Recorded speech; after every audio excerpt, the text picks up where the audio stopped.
Greetings. My name is Benjamin Gadan, Director of the Latin America Program at the Wilson Center. Thanks for your interest in this important conversation. Running for president against an authoritarian regime is not for the faint of heart. In Venezuela, Nicolás Maduro holds 287 political prisoners, according to Foro Penal, and the International Criminal Court is investigating his use of arbitrary detention and torture. In the run-up to this year's presidential election, scheduled for July 28th, the regime has shown even less tolerance for dissent. Judges loyal to Maduro arbitrarily disqualified presidential candidate María Corina Machado, who overwhelmingly won the opposition primary last October. After the opposition agreed on a replacement, an 80-year-old historian named Corina Lloris, the regime-controlled electoral authorities stopped her from registering. As Maduro pursues a third term after 11 years in power, he is also using the security services to intimidate the opposition, arresting and harassing opposition campaign workers, including 6 of María Corina's aides who sought refuge in the Argentine embassy in Caracas and are asking to join the nearly 8 million Venezuelans who have fled the country since 2014, including scores of leading opposition figures. Worse still, there are concerns Maduro could still have a change of heart and suspend or cancel the election, perhaps after escalating a territorial dispute with neighboring Guyana. Alternatively, he might manipulate the results or simply refuse to accept a potential defeat. Impressively, the opposition's latest unity candidate is undeterred.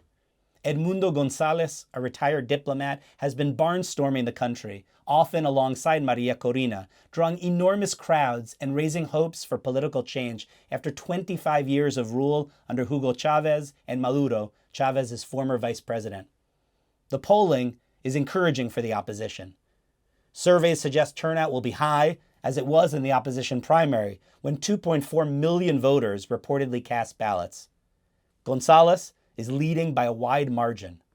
Initially riding on María Corina's coattails, González is energizing Venezuelans by promising solutions to the country's prolonged humanitarian crisis, including a collapsed public health system and trouble keeping the lights on and water running in many parts of the country.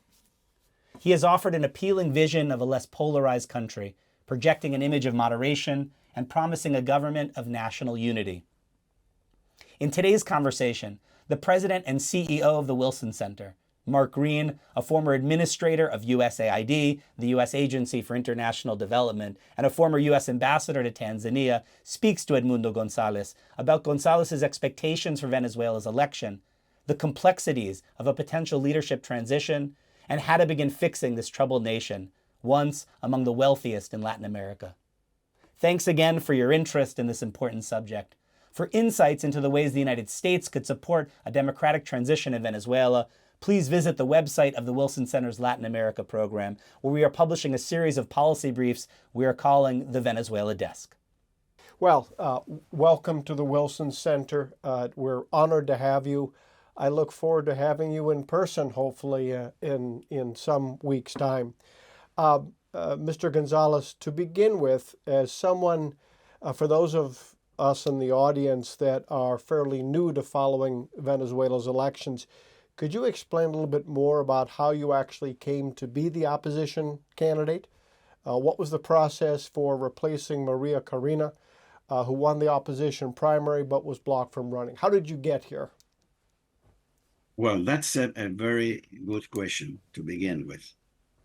I was in my house Saturday afternoon watching Netflix TV, and suddenly I received a phone call from the secretary of the platform telling me to go to Elsa Solórzano's office because I had to sign some letter that we have to send to the electoral council. When I arrived there, I heard that she was reading a communique saying that I was the candidate for the United Democratic Union. That was surprise to me because I haven't talked about it before. But that's I I did reply saying that I wanted that the whole platform parties unanimously support my candidacy. Otherwise, it would be for me very difficult to accept it. And they did it. This decision was unanimously taken by the 11 or 10, 11 forces, political parties that conform the Democratic Platform unity. Well, and if you didn't have that unanimity, your candidacy wouldn't have much of a hope, right? I mean, it wouldn't have been worth the effort. But now with the backing that you have, there is a real chance, and all the polls show you ahead. Yeah. The polls suggest me a good margin, a gap with Maduro's candidacy, somehow between 15 to 30% points, gap. And this gap is very difficult to be reduced from now until the end of the July. Yeah, because the elections are only a couple of weeks away. Exactly, on the 28th. So let me ask you this: you're traveling around Venezuela, obviously a great deal these days. What are the conditions like, and not just in Caracas, but all around the country? What are the economic conditions that people are facing day to day?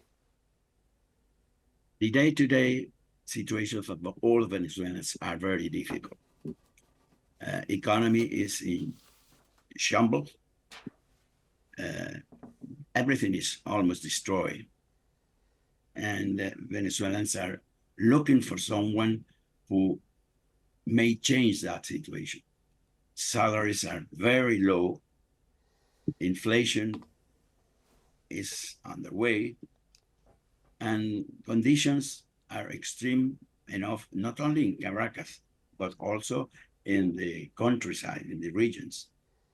We are dealing, in addition, we are dealing with the worst humanitarian crisis, and has made a diaspora exist. 8 million people go out of the country looking for a better destiny. And I would like to talk about that again in a little while, but let me come back to this. So you laid out how in so many ways this was a surprise to you, the actual call to be the candidate, but you're hardly new to public service. You have served in a number of important diplomatic posts. You have relationships on the world stage that matter. So do you think those relationships will be key when it comes to actually bringing about the kind of international support that you'll need to help rebuild your country's infrastructure and to create economic opportunity? Well, yes. As you said, I served for 30 years in the Foreign Service. I have served in many countries, in Europe and in the States and in America. And that has made me contact with all of these, the leaders of this region, these governments. And I have talked with some of them recently. I have explained them the situation in Venezuela is a critical situation, politically speaking, and they are well aware of the challenge that we face. And they are eager to support in any way, in one way or other, is the situation is complicated. Yeah, most definitely. So let me get back to the number you spoke about 8 million Venezuelans having fled the country. So in that way, those of us who care a great deal about your candidacy, we obviously are looking for democracy and we're looking for young people to have hope, but also for the U.S., there's self-interest. So many of these Venezuelans now are heading toward the U.S. border out of desperation. Do you think that a change in economic policy, investments in infrastructure, Do you think it will change that? Will we see fewer Venezuelans leave and perhaps, hopefully, even the return of some of the Venezuelans who felt no choice but to flee Maduro? Yes, indeed. The message we have passed to them is all Venezuelans who are abroad at this moment and wants to go back to Venezuela, we receive them with open arms. And they are needed to reconstruct the Venezuelan economy, which is in very bad conditions. We need them here. We need them badly. You know, Mr. Gonzalez, when we talk about displacement and we talk about migration, we often talk about the challenges that it presents for countries like the U.S. But what you're getting at is it's a challenge because Venezuela is losing its young people, losing its talent, and losing its bright hopes for the future. So this has been a huge cost to you and your people. Of course. This is a difficult and immense challenge. We have to convince them to go back to the country, that we need their talent, that we need their experience, and that we need them here to help us to reconstruct the economy and reconstruct the Venezuela as a whole. You made reference to the polls, and so many credible polls show you not just a little bit in the lead, but in the lead by huge numbers.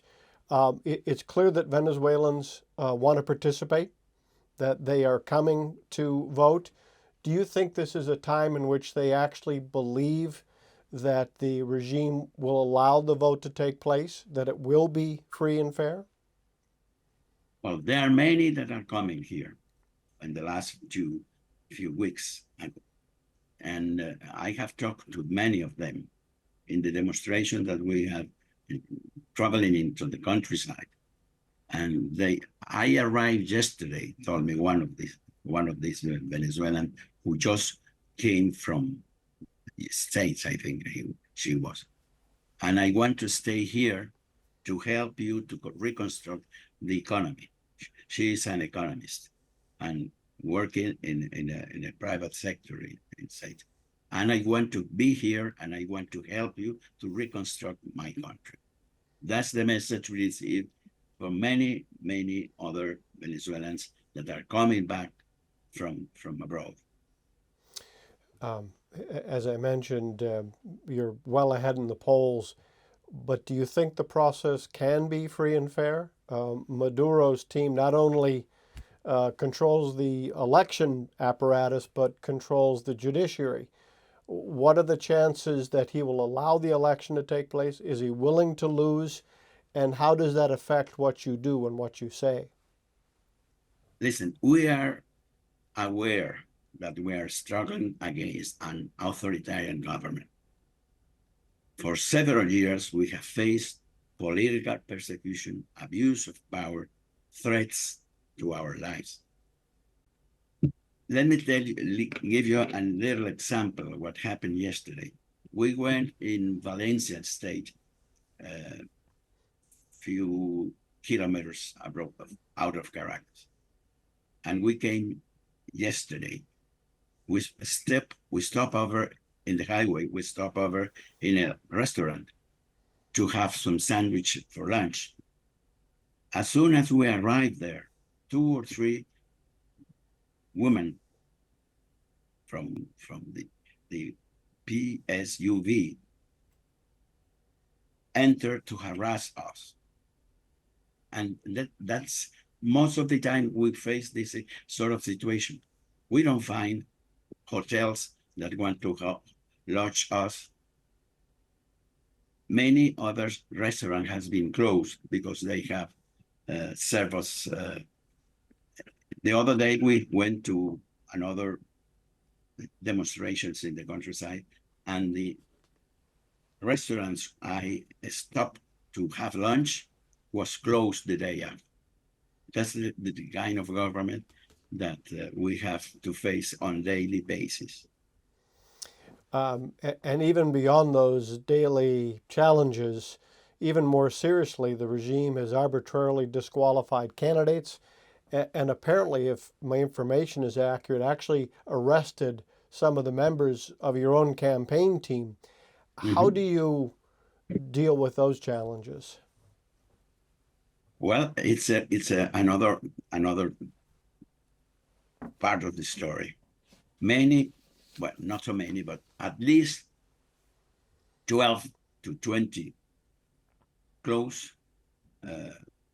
members of our campaign has been arrested.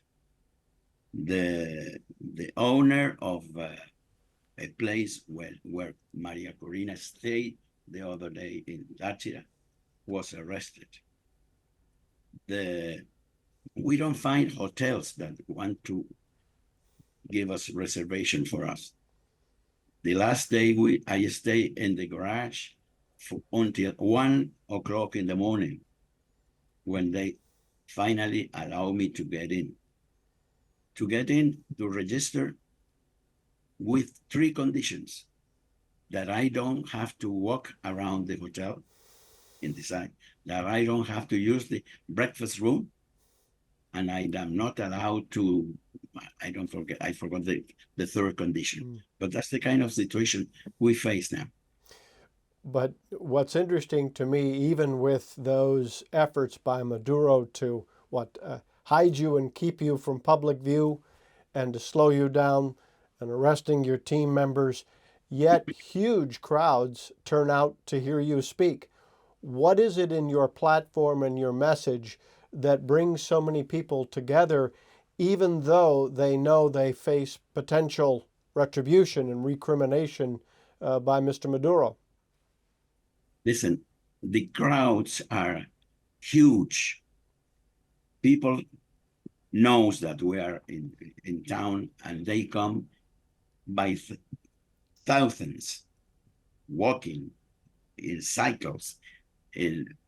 Yesterday, for instance, 2 days ago, in Valencia, the governor of the city used the trucks to block the streets, and people didn't stop. That didn't stop people coming to the demonstration. It's the most important demonstration they have had in many years. It's amazing. People are, and yesterday we went to the Universidad Central University of Venezuela, and we have a large demonstration with thousands of students. I don't have word to describe you the enthusiasm of people who hold your hand and tell me, you are my last chance. I want my daughter to be here with me. I want my children back to Venezuela. That's the kind of message we receive. If you win, and if you are permitted to take office and you win, you will face an economy that's in ruins and you will face crumbling infrastructure. So what will be your top priorities? How do you go from providing hope for people on the campaign trail to actually delivering results from them as president? Listen, priorities is very difficult to say just 1 or 2 or 3 of them, because as you say, the damage of the economy is so huge that it's difficult to pinpoint one of them. It's amazing what we have to add. So, yeah,